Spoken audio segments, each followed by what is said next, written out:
News Talk 610 AM and 102.1 FM. KBNU. KBNU News Time is 4:05. I'm Bill Walter with this news update brought to you by Cache Valley Pharmacy. Well, Idaho Governor Brad Little has mobilized the Idaho National Guard to help fight wildfires amid an ongoing drought and extreme heat. The governor issued an emergency declaration today allowing soldiers to help fight fires on the 9,700 square miles in mostly northern Idaho, where the state provides fire protection. It's the first time the Idaho Department of Lands has requested the governor issue such an emergency declaration. The Lands Department says the soldiers will help with fire suppression and logistics support. State officials did not say how many soldiers might be deployed. KBNU News Time is 4:06. KBNU weather for tonight. We do have that excessive heat warning still in effect, and that's going to stay with us right on through the weekend now, at least until Monday evening. Mostly clear tonight with some patchy smoke this evening. Overnight low tonight in the lower 50s thanks to northwest winds 10 to 20 miles an hour early this evening. And then patchy smoke in the afternoon. Otherwise sunny, hot upper 90s tomorrow, around 101 on Sunday. It's already, it's getting quite a bit of smoke is blowing into the valley right now, and it's 94 degrees currently here at KBNU. KBNU weather is brought to you by Beaver Creek Lodge. Have you lived here most or all of your life and never seen sights up Logan Canyon? You can visit all of these sites and many others on a side-by-side rental from Beaver Creek Lodge. Go to beavercreeklodge.com for more information. This is Phil with Cache Valley Pharmacy. We love being in Cache Valley and want to thank you for your support. Cache Valley Pharmacy features the best prices in the valley, and as always, free delivery. If you're in the market for prescriptions, check first with Cache Valley Pharmacy for the absolute best prices, especially on compounds and insulin. We've been doing pharmacy better than anyone else in the valley with free delivery valley-wide for the last 19 years. Cache Valley Pharmacy, the pharmacy delivery experts. Order your prescriptions online at cachevalleypharmacy.com. KBNU News Time is 4:07. The Cache County Republican Party has set the schedule for its upcoming special election to nominate replacements for recently departed County Attorney James Swink. Cache GOP Chair Chris Booth said that the event will take place on Wednesday, August 4th in the auditorium of Skyview High School in Smithfield. Registration of special election voters will be from 6 to 7 that evening, with the party meeting to begin immediately afterwards. Under state law, Booth explained every member of the Cache County Central Committee will be eligible to participate in the special election. That includes precinct chairs, vice chairs, secretaries, treasurers, executive committee members, and elected officials. Booth added that the filing period for candidates to fill the vacant county attorney post is now open. Those candidates can join the local race by emailing a completed application to Cache County GOP leaders no later than 5 p.m. Friday, July 16th, 1 week from today. Application forms can be found at the Cache GOP website. Local GOP members will select the names of up to 3 county attorney candidates to be forwarded to the Cache County Council for review. The members of that panel will then appoint 1 attorney to serve out the remainder of Swink's elected term through December 31st, 2022. And President Biden is relaunching the Council of Governors. It's an advisory board of governors and a number of key cabinet secretaries and top administration officials focused on strengthening federal and state collaboration on major national security issues. According to details shared first with the Associated Press on Thursday, Biden is appointing a bipartisan group of 9 governors to the council, including 7 new governors. He's also naming 2 current council members, Republican Ohio Governor Mike DeWine and Democratic Minnesota Governor Tim Walz, as co-chairs of the group. KBNU News Time is 4:09. For more details on these and other stories, visit CashValleyDaily.com. Adams Wealth Advisors puts clients first under any circumstance. No matter what the financial world may be doing, you will receive peace of mind with Adams Wealth Advisors. This is Craig Adams. At Adams Wealth Advisors, we are here to help you receive peace of mind whether you've done a lot of planning or a little planning. Count on our team at Adams Wealth Advisors for honesty, professionalism, and integrity. Schedule a time with an advisor today. Call us at 752-1702 or visit adamswealthadvisors.com. That's adamswealthadvisors.com. This is Rod Hammer, Cache County Fire Chief, asking for your help. Due to current and forecasted weather conditions, coupled with the record dry vegetation and extreme fire danger throughout Utah, the state forester has determined that measures must be taken to prevent the ignition of forest and rangeland fires. Therefore, pursuant to state law, the following acts are prohibited until rescinded by the Utah State Forester. No open fires of any kind except within established facilities, in improved campgrounds or day-use areas on public lands, or in permanently constructed fire pits at permanent private dwellings served by pressurized running water. No smoking except within an enclosed vehicle, trailer, or building, a developed recreation site, or while stopped in an area that is paved or free from dry vegetation. No cutting, welding, or grinding metal in areas of dry vegetation. No operating a motorcycle, chainsaw, ATV, or other small internal combustion engine without an approved and working spark arrestor. This order affects all state lands and all unincorporated private lands within the state of Utah. Violations of this order could be punishable by up to 6 months in jail and a fine of up to $1,000.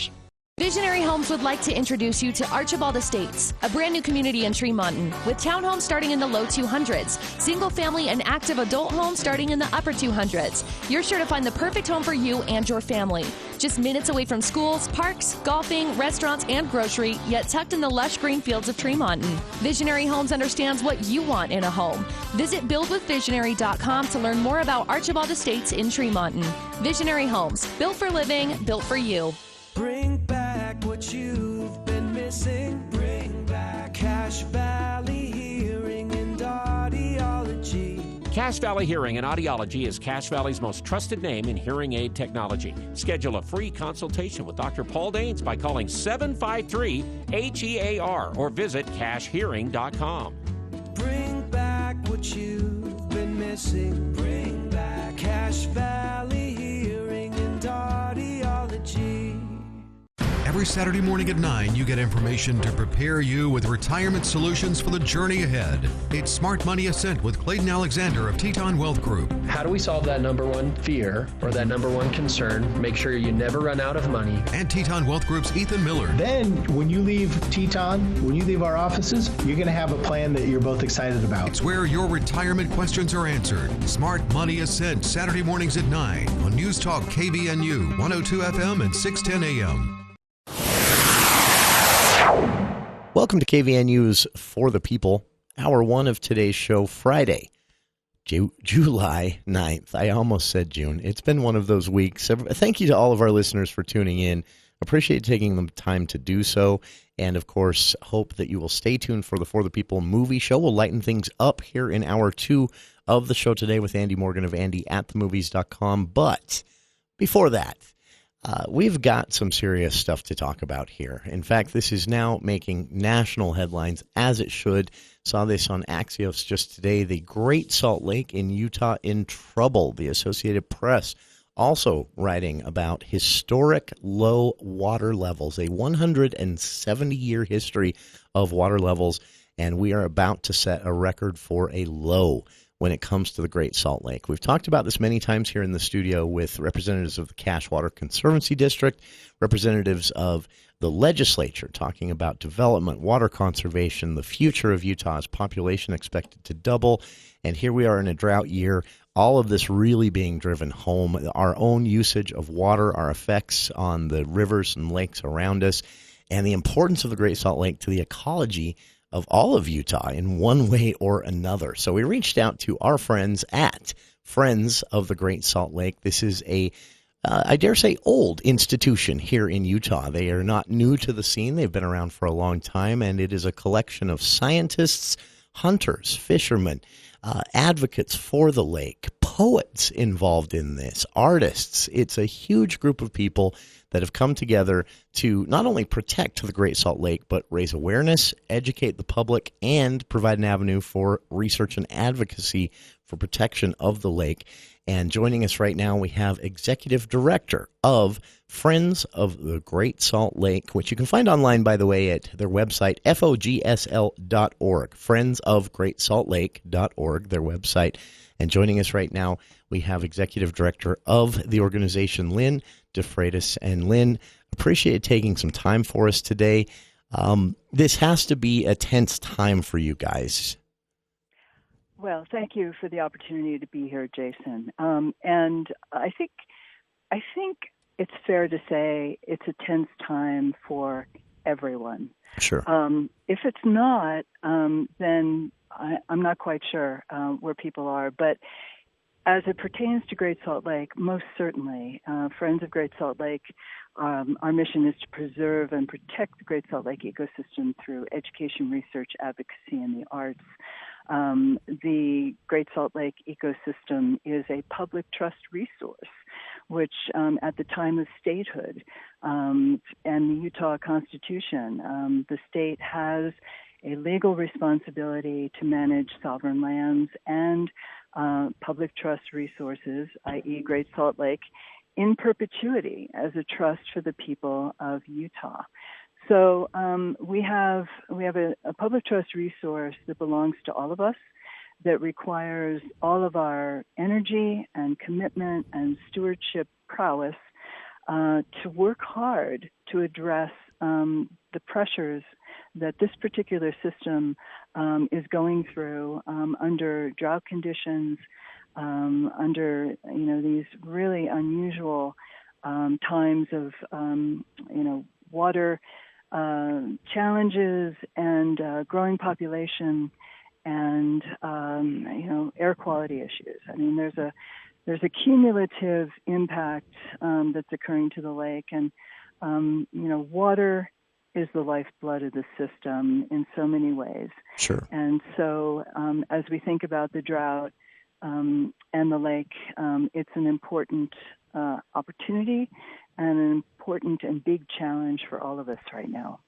And you use the word cumulative there. It's such a perfect word because I was thinking about this today, and I think for a lot of us, droughts we know come and then they hopefully go, and we can expect to see lake levels, lower, river levels lower in a drought season, and it's happened before in Utah, but there is something cumulative going on here with the Great Salt Lake, right? This is concern over water levels. Let me put it this way. My grandma has pictures of a family trip, pictures of a family trip to the Great Salt Lake where they are swimming in a spot near a resort that hasn't operated for years now and is nowhere near the water, nor has it been in my lifetime. Mm-hmm, mm-hmm.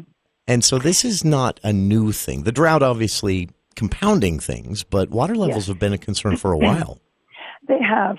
Excuse me. And there's a wonderful white paper that was put together by Dr. Wayne Wurtzbaugh, who's a emeritus professor at USU in the Department of Watershed Sciences, and his cohort that looked at Great Salt Lake at the time of statehood and the water level at that time, and how the impacts of upstream diversions and sequestering water into, reservoir storage has essentially, kind of accrued a significant impact of dropping the average lake level, which at the time of statehood was 4207. And dropping that average lake level since statehood by about 11 feet, and essentially shrinking the size of the lake by almost 40%. So this is something that has been going on for quite some time. And with the drought situation, it tends to exacerbate and hasten some of those defining conditions that have direct impacts on the ecology, have direct impacts on the economic attributes that the system provides for the state of Utah, and so it just exponentially, it just puts this front and center with our courage and our stamina and our commitment to do what we must for Great Salt Lake. And is it fair to say that the solution here is, while not simply enacted, simple to understand, the solution to me seems to be we divert a lot of water from the tributaries, right? Yes, we do. On a per capita basis, Utah, for being a second arid state in the nation, maybe third arid nonetheless, with a capital A, our consumptive water use is really embarrassing. I mean, it's more than 200 plus gallons per person per day, and we're going to have to realize that we're going to have to change our behavior and our regard for water, but certainly. With this per capita use of water, currently we need to do a far better job in order to regard the resource that clearly is under pressure. And we need to be very mindful about how we use it, how we regard water in our landscaping, in our just daily operations, but also in regard to our natural systems, which, as we know, are part of what we certainly recognize as an aspect of our quality of life. Sure. And so we, need to recognize that that's a part of it too. Not only do we turn off the water when we're brushing our teeth and we take shorter showers, but we think about our natural systems and our streams and Great Salt Lake. Because we're talking an entire network of refuges, wildlands, and that's on top of the industry most people would understand. For a lot of people, maybe even their experience with the Great Salt Lake is the many, many times it and the surrounding lands have been used in film and television. But this is an important part of our state's ecology. What happens, worst case scenario, what happens if that lake, which as I understand it is only 40 feet deep at its deepest, roughly, Right. What happens if we lose that, if it's down to a pond? So what happens at first blush is the fact that we have exposed lake bed that should be underwater, because the lake is a terminal basin, which means that there is no outflow. So the only way water leaves the lake is through evaporation. So everything that comes downstream into a terminal lake is sequestered there, and it either evaporates out or it's held into the lake bed. And there, the characterization of what the lake bed looks like in terms of the chemistry of it, you and I had talked about before we actually began recording. Dr. Kevin Perry at the University of Utah in the Department of Atmospheric Sciences has done extensive research on the exposed lake crust and what is the chemistry of that. And so as the footprint of the lake shrinks and we have more exposed lake bed, that's going to exacerbate our air quality issues, which seems to be problematic for a number of reasons. But also it's going to directly impact habitat values. That, as we know, the lake hemispherically serves a migrating population of avian species that come through Great Salt Lake during their migration hemispherically. And they all have different habitat needs, and they all have different food needs. And, water is a basic substance that is a part of habitat and nutrition. And so those birds, that wildlife, even the wildlife that lives around the lake that isn't of an avian species, like there are mammals, there are amphibians, there are reptiles, and so the scope, the spectrum of impact with water reduction and that change in salinity, that change in water availability, has far-reaching implications in a number of different ways, on a number of different levels of living organisms. And, if we think about business, we think about industry. Industry annually generates $1.32 billion to the GDP of Utah. Wow. And they do this through mineral extraction. They do this through brine shrimp harvesting. They do this through recreation and tourism on the lake. And so, there's a lot that we gain from keeping the lake viable.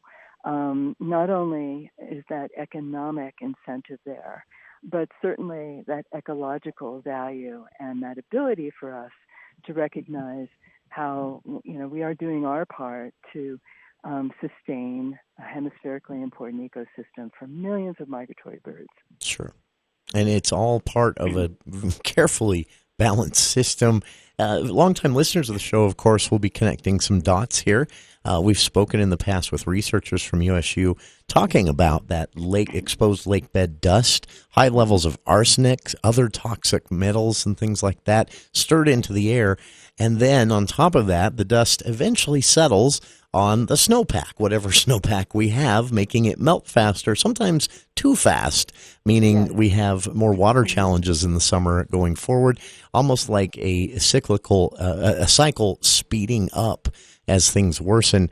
And the simple solution, again, not simple to enact, simple to conceive, is we need to consider, as Lynn has said, how we use water. Lynn, I know you guys stay very involved with legislative processes as well, and I'm sure the discussion over development and things like that, the governor talking about the need for some infrastructure investment, which could include different ways and better ways to store water, but also could include undiverting some of this water in other ways. Is the future bright? Are you optimistic? So I remain optimistic, but I also regard the science, and I recognize trends. Sure. And in light of it's interesting, Jason, because there has been an awakening that has occurred with Great Salt Lake and legislators and developers and planners, and that's a good thing. And in fact, in 2019, and maybe you know about this, the Utah legislature passed legislation, HCR 10, essentially was a recognition that the Great Salt Lake is in a state of decline in its water levels. And this HCR 10 essentially put to task the Department of Natural Resources and the Department of Environmental Quality to put together a report to identify issues and recommendations that would address the declining lake levels of Great Salt Lake. And so HCR 10, there is the culmination of that effort in a study that was released last December of 2020 that essentially identified 6 focus areas that need to be addressed in order to ensure adequate water flows to Great Salt Lake and its wetlands. And, we, without any particular priority, certainly raising awareness through education and engagement is one way that not only legislators become better informed, but the population at large as well, knowing, what it is about the lake that's significant, why it is that we have a responsibility to sustain it, and how then do we need to move forward in actualizing that responsibility. Improving information decision-making, being able to provide more information for the public to understand. So what happens when, the releases from the reservoirs are being reduced because of drought conditions, and water that might ordinarily make its way down to the wetlands of Great Salt Lake, this is the fingers crossed scenario, is now all the more certainly less likely to get there. So, that's something that we need to talk about honestly and openly and frankly in order to figure out, what we're going to do about that. Certainly, 80% of the water use in the great state of Utah is in agriculture. And, it's really an area that has a great potential to be more inclusive in opportunities to provide water for our natural environments. There have been prior legislative initiatives. Oh, here goes a jet. Sorry about that. It's all right. It happens here too. Yeah, I was sitting under a shady tree, and there goes a jet. But legislative initiatives to do a pilot study on water banking, to make water available to be used in different ways that doesn't violate or threaten a water right of a farmer, of a rancher, of a water right holder, but that can be flexible in the way that it's actually applied. So agriculture can play, a lion's share of great opportunities in this conversation. But we also have to think about municipal and industrial water use and land use planning. And how is water a part of that conversation when we think of development, which, yes, Utah is very fond of how we grow and encouraging people to come here and bring their talents and to add to, what it is about Utah that keeps it a pretty great state. But we need to talk in very honest and frank terms with developers, with landowners, how is it that we can practice a more mindful way of recognizing water in the equation of how we grow. Sure. Not only how we can serve individually, but how is it that we can, develop in a way that provides a great model for the future and the footprint of, what a growing population does or doesn't have to look like. But then, you've got the legal aspects, right? Sure. Providing water into the open water of Great Salt Lake under the prior appropriation water law, which is the water law that we exercise in the great state of Utah. Water to Great Salt Lake in its open environment is not considered a beneficial use. So we need to change some attitudes about that and recognize that, wait a minute, it's a public trust resource. The state of Utah has a legal obligation to manage that resource sustainably in perpetuity for the people of Utah. So, if we're watching this system dry up because of a way that we're interpreting the water law that prevents water from going into that system, the horse is already out of the barn. Sure. And we have to do something to address that.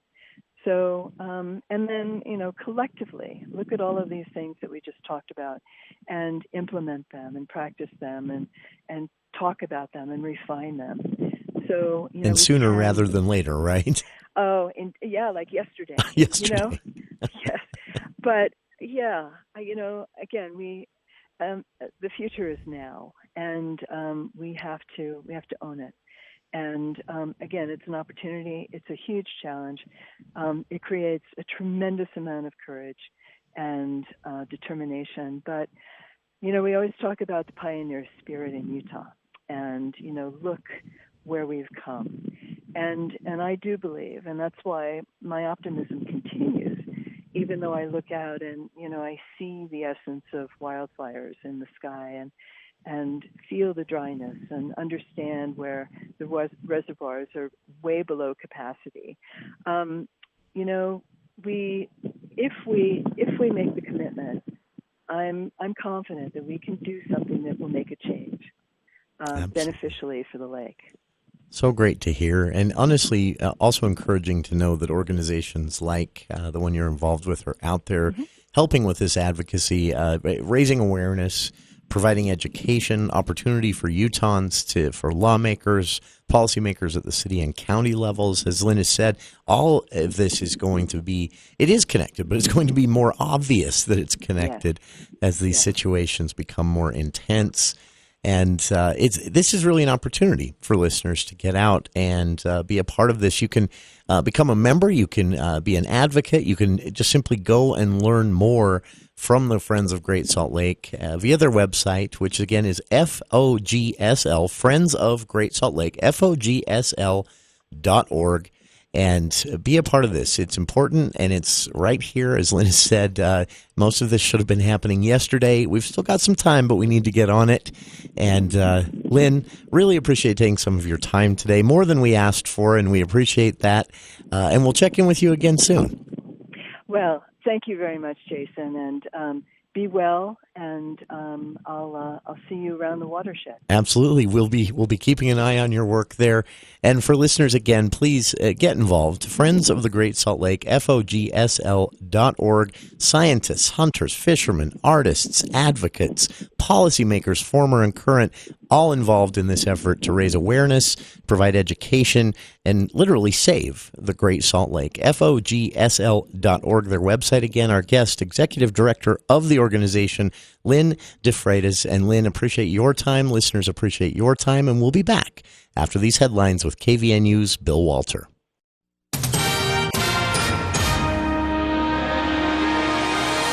Thank you, Jason. KVNU News Time is 4:36. The news brought to you by the Duck Hunter.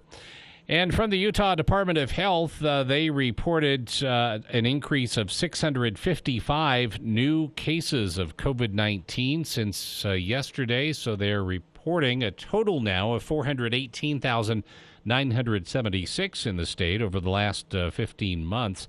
21 new cases since yesterday in the Bear River Health District. And also the state is reporting 2,902,020 total vaccines administered, which is 6,320 more than yesterday. The rolling 7-day average for positive tests is 411 per day.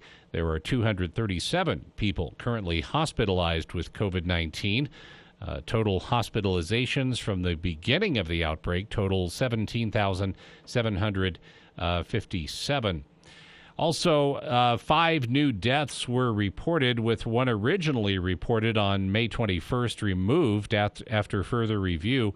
But the deaths include a Utah County resident, male between the ages of 45 and 64, who was hospitalized at the time of death, a male between 25 and 44 from Utah County, a female from Tooele County between the ages of 65 and 84 who was not hospitalized at the time of death, a female older than 85 from Carbon County who was not hospitalized, and a female between 65 and 84 from Weber County who was hospitalized at the time of death. A man who refused to wear a mask on an Allegiant flight departing from Utah has been fined $10,500. The FAA said Tuesday that the passenger refused to wear a mask over his mouth and nose on the February 27th flight from Provo to Mesa, Arizona. Flight attendant said they instructed the man to wear his mask properly 7 times, but he removed it each time they walked away. The FAA said the passenger approached a flight attendant after the flight landed and touched her. He then allegedly got close to her, which made her cry. The passenger has not been identified. Schools in Utah have gained access to an additional $205 million in federal relief after the U.S. Education Department approved plans from several states detailing how the funding will be used to get students caught up on learning. Utah is among the first cohort of states to have its spending plan accepted. The funding is part of President Biden's $1.9 trillion relief package. The package was signed in March and included $123 billion for the nation's school systems. The Salt Lake Tribune reports Utah plans to use the extra federal funding to cover the costs for boosting its summer school and after-class offerings. KBNU News Time is 4:39. My friend John Hansen at the Duct Hunter has constantly educated you about the need for ductwork cleaning in your home. But what about your cabin or summer home outside the valley? You need that home's ductwork cleaned too. With high pollen counts in the mountains, dust always in the wind, and road construction ever present, the old adage of out of sight, out of mind is bad. Give the Duct Hunter a call at 770-4813 to clean out those dirty ducts in your summer home. We are the Duct Hunter. Breathe better, save money, protect your home. We are the Duct Hunter. KBNU weather for tonight. We do have that excessive heat warning still in effect all the way till Monday evening now at 9 p.m. For tonight, areas of smoke this evening. Overnight low in the lower 50s. Northwest winds 10 to 20 miles an hour early this evening. And it looks like we've received a couple of calls about the smoke. It looks like the smoke is blowing in from Idaho. Of course, there's been a fire in Franklin County and other places in the state of Idaho. We can expect this patchy smoke in the afternoon tomorrow with high temperatures in the upper 90s. Patchy smoke Sunday, especially in the morning. Mostly sunny, around 101 on Sunday. It's 93 right now at KBNU. KBNU weather brought to you by CBD7. They have the only retail formula proven effective by the National Institutes of Health. Order CBD7 online or look for the big pink CBD7 sign at 473 South Main in Logan. Learn about CBD and try their best for free. For more details on these and other stories, visit CashValleyDaily.com. Let's check Wall Street now with Edward Jones. This is Cheryl bringing you the Daily Financial Market Report on behalf of financial advisor Jeff Olson and Edward Jones. The S&P 500 closed at a fresh record high as equity markets rebounded strongly on Friday after coming under pressure earlier in the week. COVID-19 concerns continue to dampen sentiment, but global stocks rose after China's central bank cut the amount of cash banks must hold in reserve, adding liquidity to help the economic recovery. Consistent with the positive undertone in the market, the cyclical sectors led, while the defensives underperformed. Oil was higher for the third day in a row, while the 10-year Treasury yield moved back above 1.3%, rising the most in a month. The Dow closed up 447 points at 34,869. The NASDAQ closed up 142 points at 14,702. The S&P 500 closed up 49 points at 4,370. In stocks of local interest, Nucor was up 3.47 to 97.17. Thermo Fisher was down 1.35 to 517.26. Wells Fargo was up 1.59 to 43.91. Walmart was up 0.71 to 140.30. Chevron was up 1.47 to 104.07. Apple was up 1.87 to 145.11. Walt Disney was up 4.24 to 177.04. Procter & Gamble was up 0.05 to 137.03. Autoliv was up 2.34 to 96.04. Northrop Grumman was up 1.88 to 371.82. Science was up 2.45 to 52.29. R.R. Donnelley was up 0.24 to 5.95. Amazon was down 12.07 to 3,719.34. This has been today's Financial Market Report, brought to you on behalf of Edward Jones, member SIPC, and financial advisor Jeff Olson, serving individual investors with personalized attention and financial advice at 580 North Main in Logan. If you would like additional information, please contact our branch office at 435-787-8170. Daily commentary is also located on our website at edwardjones.com. Procrastination isn't a valid retirement strategy. If your saving for a retirement approach involves the phrase, "I'll get around to it someday," it's time to make someday into today. Edward Jones can help. Contact your local Edward Jones financial advisor to get started today. Visit edwardjones.com or stop by your local Edward Jones office. When it comes to meeting your retirement goals, time can be on your side, and there's no better time than now. Edward Jones, making sense of investing. Member SIPC.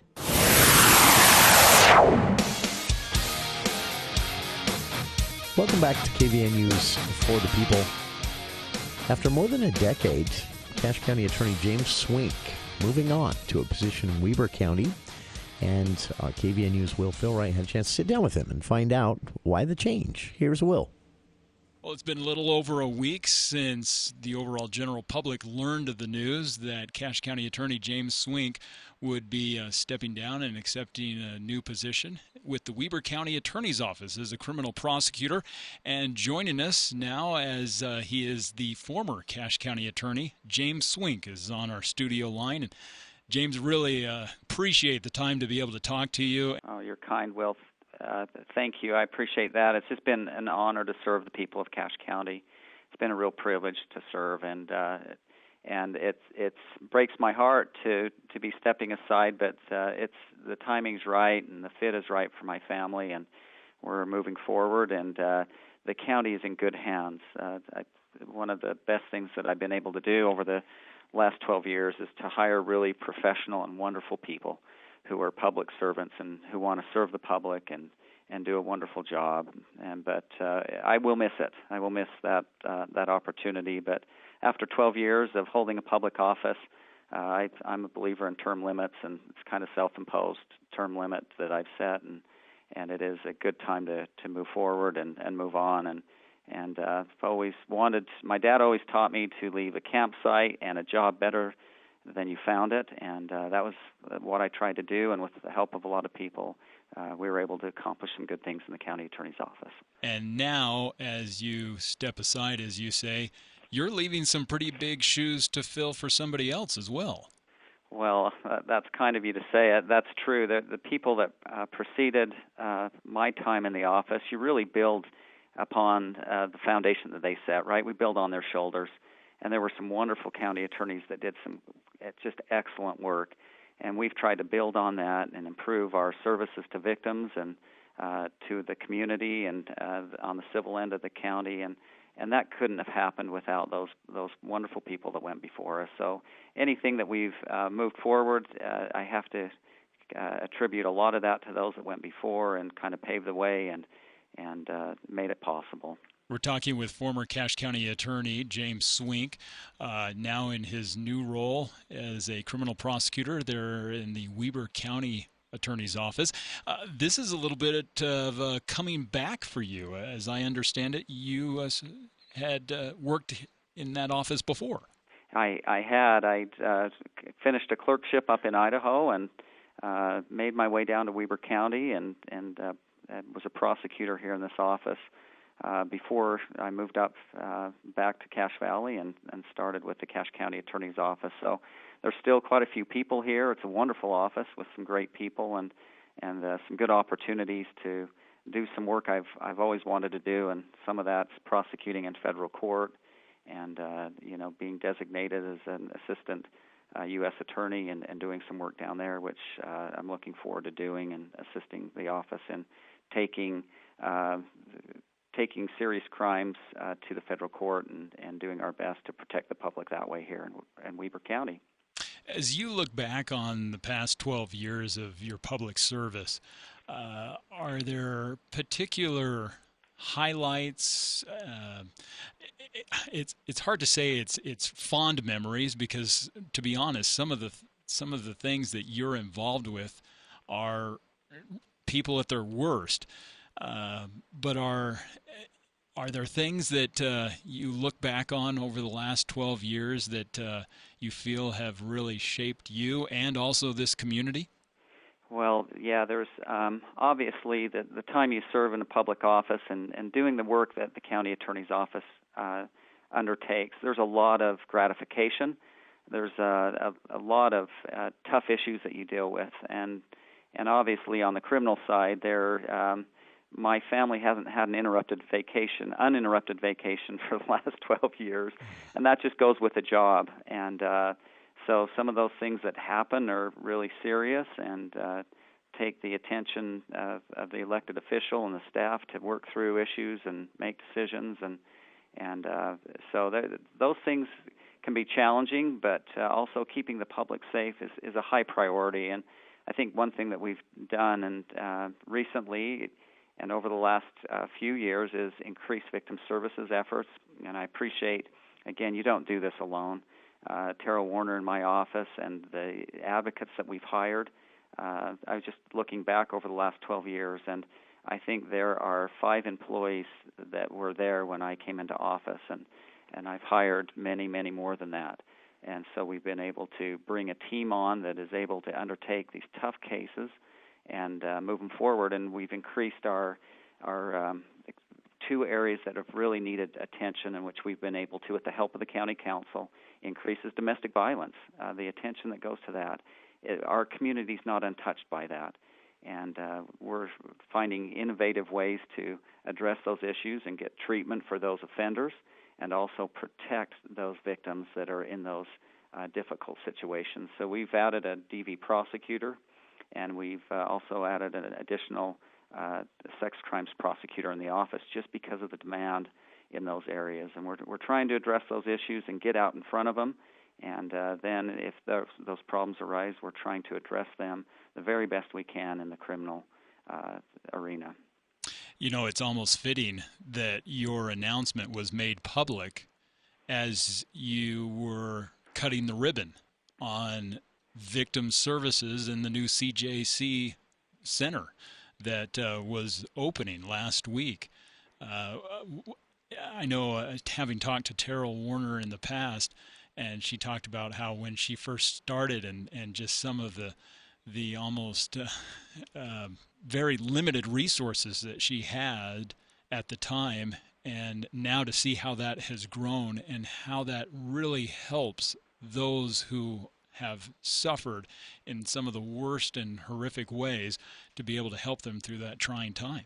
Yes, and that is one area that I think we can stand proud of. I've, chaired the Utah Council on Victims of Crime, which has just been an honor to serve in that capacity as I've been the Cache County Attorney, and address issues and move those victim issues to the forefront. And I'm convinced as we do that, as we focus on victims, that we make better decisions throughout the criminal justice system.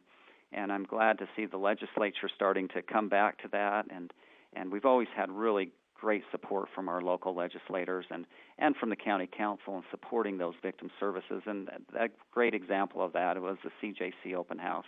And I lament, I appreciate, our county executive and Terrell mentioning that my retirement there, and I appreciate that. But the big thing that day was that opening of the CJC and how we'll be able to better serve victims. And I hope that's been a hallmark of the time I've spent in the county attorney's office, is how we've increased services to victims and how we're doing the very best we can to investigate and prosecute crimes against victims, and to hold other offenders accountable, try to treat those who are amenable to treatment, but also put people aside and that are harming and injuring our citizens, and making sure we're safe. And again, it goes back to a whole team, and we've hired a prosecutor or an investigator during my time as county attorney, which helps us follow up, investigate crimes, and works with agencies so well. We currently have Nate Argyle. He's just a wonderful member of the team. And our victim advocates have, gone from sitting in offices and going to court to actually responding on scene to very tense situations and times where victims need assistance. And so those changes have come during the last 12 years, and I really appreciate our victim advocates who are willing to go do that difficult work. And it's field work now, right? Yeah. It's not just in the county building or over in court, which those are important places to do this work as well, but they're responding on scene and assisting victims in really wonderful ways. And that really leads the state out in that effort to really take our services to the people rather than waiting for them to come to our offices. And so that's really, again, hopefully it's been a hallmark of the time I've served as county attorney, is that we've focused on victim services and focused on victims and what will help them the most, and implemented those practices in our everyday work. And it's probably good to note, too, that these victim advocates are not just in the event of a crime, but any sort of emergency. Just over the last 6 months, a drowning that occurred in the north end of the county, victim advocate was called in to try to help the family through that very trying time. The plane crash that occurred here 2 weeks ago, victim advocate working with the family to be the liaison between law enforcement and the family and the media. And so these victim advocates, they're not just for helping those who have been victims of a crime, but just any accident. Oh, they do. I'm glad you mentioned that, because that's exactly what they do. And when there are suicides, those unfortunate events in our community, they're working with those families as well and helping them through those processes. And so victim services is, I can't say enough good about them, and I want to recognize them for the difficult work that they undertake, and they really help people. And at the end of the day, or the night, whenever their shift ends, they can retire to their bed, and really they've accomplished a wonderful work. And that assists law enforcement too, right? When there's been a drowning or another serious incident where law enforcement, it frees them up because victim services is on site and they're able to assist victims, but then it allows those law enforcement investigators and deputies or officers complete their tasks in a really focused way, and I can't say enough good about our victim advocates and our law enforcement that we've built, upon the foundation again of the last 12 years, but we have wonderful relationships with law enforcement, and that's needed, and that's what helps make our community such a wonderful community, quite frankly, is how we get along and how we work together to improve our community.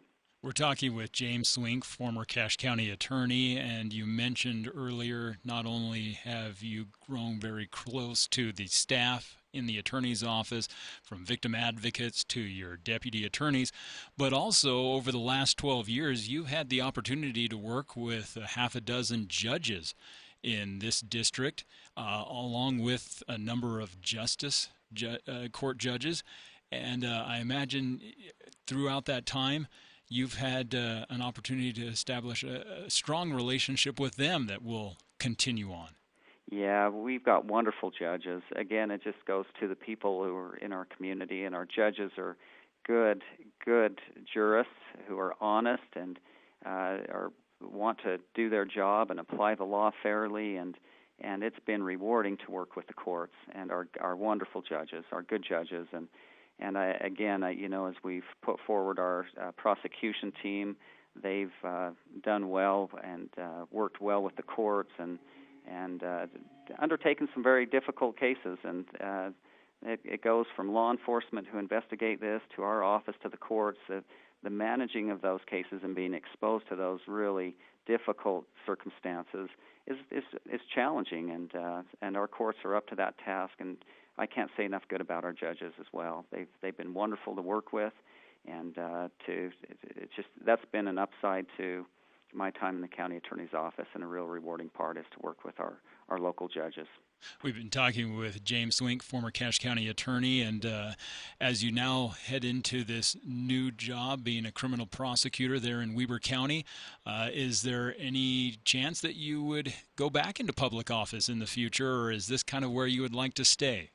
Well, it's a great way to round out my career if I stay here, and that's what my plans are currently. There's some things I've always wanted to do, and some of that's involved taking cases into federal court, and I look forward to doing that and working with the wonderful people here. And it's a great fit for me and my family currently, and so I don't know that I'd jump into public office anytime soon. I now work for a public official, and I'll do everything I can to assist him and the office in continuing to protect the public. Well, thank you for your service, your 12 years, and especially for taking those calls during the family vacations and family events. I know that is very trying, and after 12 years, it leaves some very big shoes to fill. But we're glad to hear that you're still going to be residing in the Valley, and so we'll still get a chance to see you from time again. We've been talking with James Swink, former Cache County attorney, and wish you the best as you head into the future. Thank you so much, and good luck in all that you undertake as well. I appreciate it. And thank you, Will, and thanks to Mr. Swink as well. Always a fun interview. Going to miss that opportunity, but hopefully we'll hear from him again in the future in his new position or something else down the road. Special election for a new county attorney, of course, about to get underway. Details about that at cashgop.com. It is a Republican special election that will take place in August. And that is our time for Hour 1 of today's show. Hour 2 in the For the People movie show coming up in just a bit with Andy Morgan of AndyAtTheMovies.com. Before we part ways, though, getting a lot of calls here at the station and here in the studio. Yes. Where is all this smoke from? Yeah, it got hazy really fast. Yeah, it's as far as we know, that is not a fire here in Cache Valley. Just to let everyone know, the wind's blowing in from up in Idaho. Yeah, you said northwestern direction where those winds coming from, right? Blowing a lot of smoke here into the valley. So not here in Cache Valley, but